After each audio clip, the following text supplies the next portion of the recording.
ओम नमो भगवते वासुदेवाय। मोहिनी रूप को देखकर महादेव जी का मोहित होना। श्री सुखदेव जी कहते हैं, परीक्षित, जब भगवान शंकर ने यह सुना कि श्रीहरि ने स्त्री का रूप धारण करके असुरों को मोहित कर लिया और देवताओं को अमृत पिला दिया, तब वे सती देवी के साथ बैल पर सवार हो समस्त भूतगणों को लेकर वहां गए, जहां भगवान मधुसूदन निवास करते हैं। भगवान श्रीहरि ने बड़े प्रेम से गौरी शंकर भगवान का स्वागत सत्कार किया। वे भी सुख से बैठकर भगवान का सम्मान करके मुस्कुराते हुए बोले। श्री महादेव जी ने कहा, समस्त देवों के आराध्य देव, आप विश्वव्यापी जगदीश्वर एवं जगत स्वरूप हैं। समस्त चराचर पदार्थों के मूल कारण ईश्वर और आत्मा भी आप ही हैं।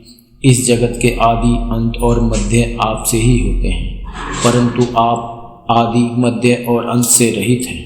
आपके अविनाशी स्वरूप में दृष्टा, दृश्य, भोक्ता और भोग्य का भेदभाव नहीं है। वास्तव में आप सत्य चिन्मात्र ब्रह्म ही हैं।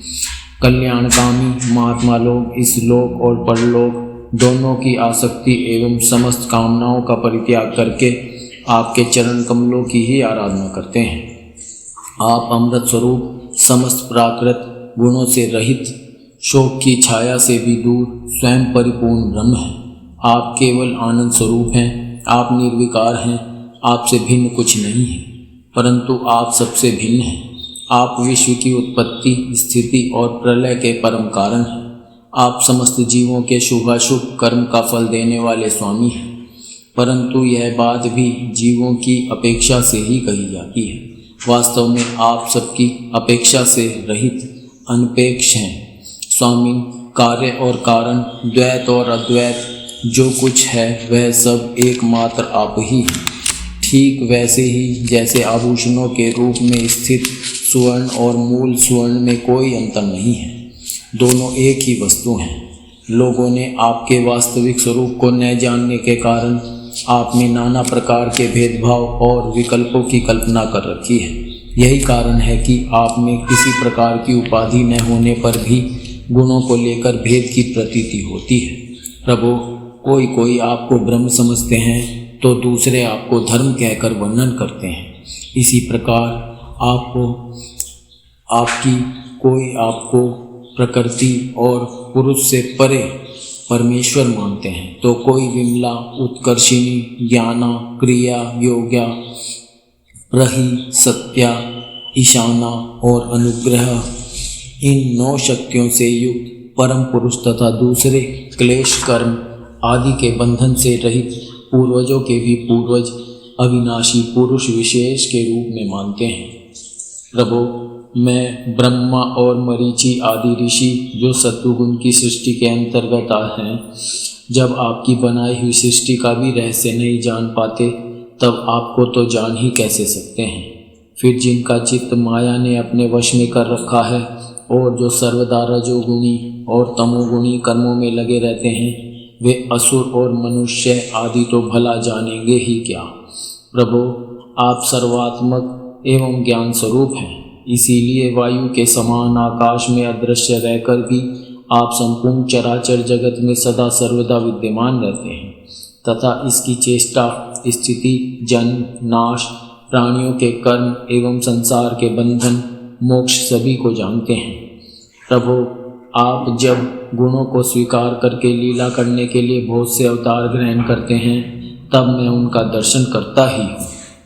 अब मैं आपके उस अवतार का भी दर्शन करना चाहता हूँ जो आपने स्त्री रूप में ग्रहण किया था, जिससे दैत्यों को मोहित करके आपने देवताओं को अमृत पिलाया। स्वामी, उसी को देखने के लिए हम सब आए हैं। हमारे मन में उसके दर्शन का बड़े कौतूहल है।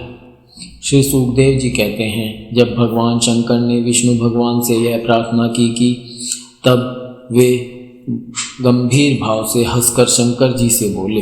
श्री विष्णु भगवान ने कहा, शंकर जी, उस समय अमृत का कलश दैत्यों के हाथ में चला गया था, अतः देवताओं का काम बनाने के लिए और दैत्यों का मन एक नए कौतूहल की ओर खींच लेने के लिए ही मैंने वह स्त्री रूप धारण किया था।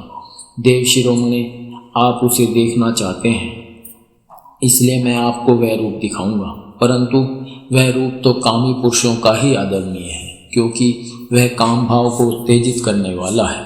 श्री सुखदेव जी कहते हैं, इस तरह कहते कहते विष्णु भगवान वहीं अंतर्ध्यान हो गए और भगवान शंकर सती देवी के साथ चारों ओर दृष्टि दौड़ाते हुए वहीं बैठे रहे। इतने में ही उन्होंने देखा कि सामने एक बड़ा सुंदर उपवन है।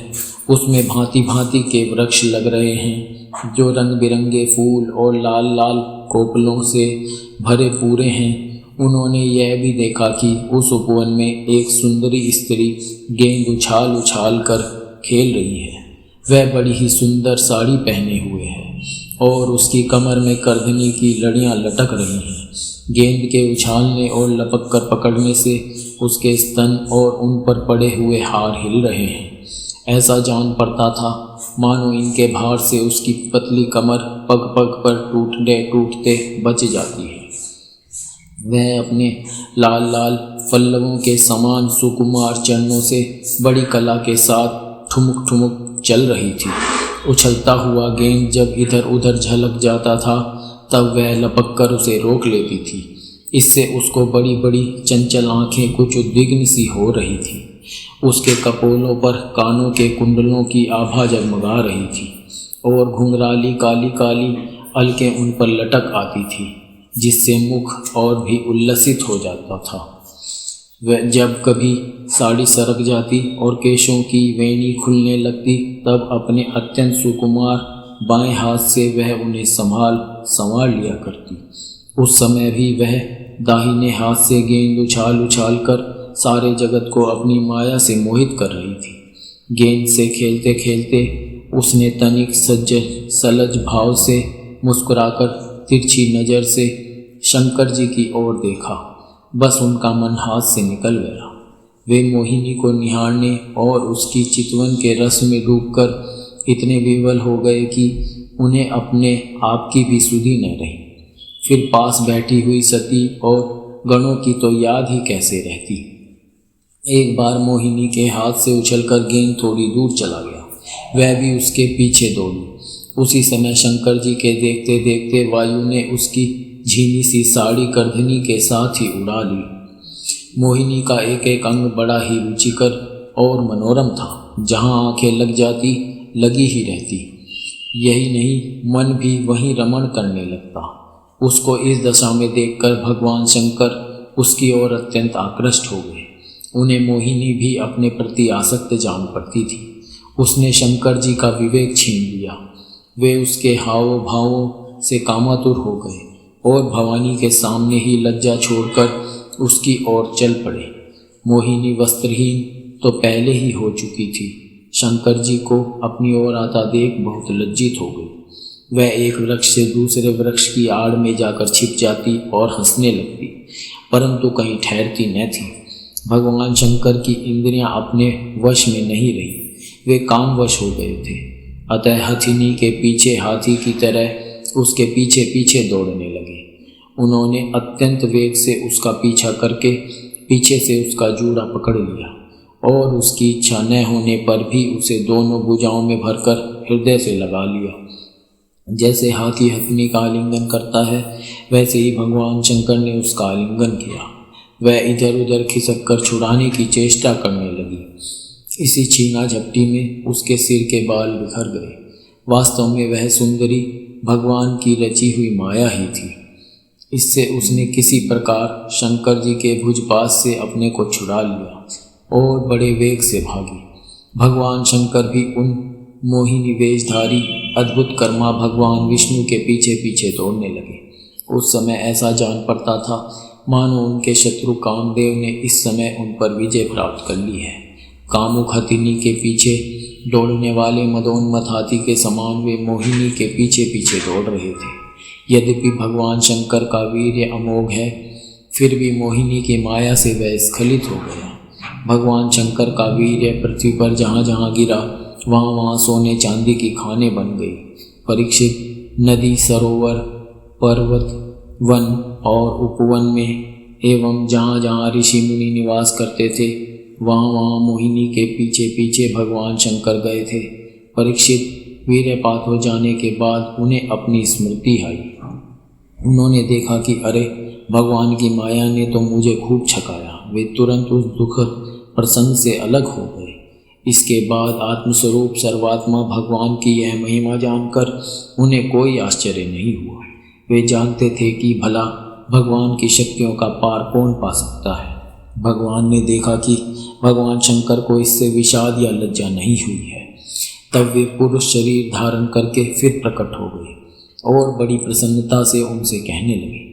श्री भगवान ने कहा, देव शिरोमणे, मेरी स्त्री रूपिणी माया से विमोहित होकर भी आप स्वयं ही अपनी निष्ठा में स्थित हो गए। यह बड़े ही आनंद की बात है। मेरी माया अपार है, वह ऐसे ऐसे हाव भाव रचती है कि अजितेंद्रिय पुरुष तो किसी प्रकार उससे छुटकारा पा ही नहीं सकते। भला आपके अतिरिक्त ऐसा कौन पुरुष है जो एक बार मेरी माया के फंदे में फंसकर फिर स्वयं ही उससे निकल सके। यद्यपि मेरी यह गुणमयी माया बड़ों बड़ों को मोहित कर देती है, फिर भी अब यह आपको कभी मोहित नहीं करेगी, क्योंकि सृष्टि आदि के लिए समय पर उसे क्षोभित करने वाला काल मैं ही हूँ। इसलिए मेरी इच्छा के विपरीत वह रजोगुण आदि की सृष्टि नहीं कर सकती।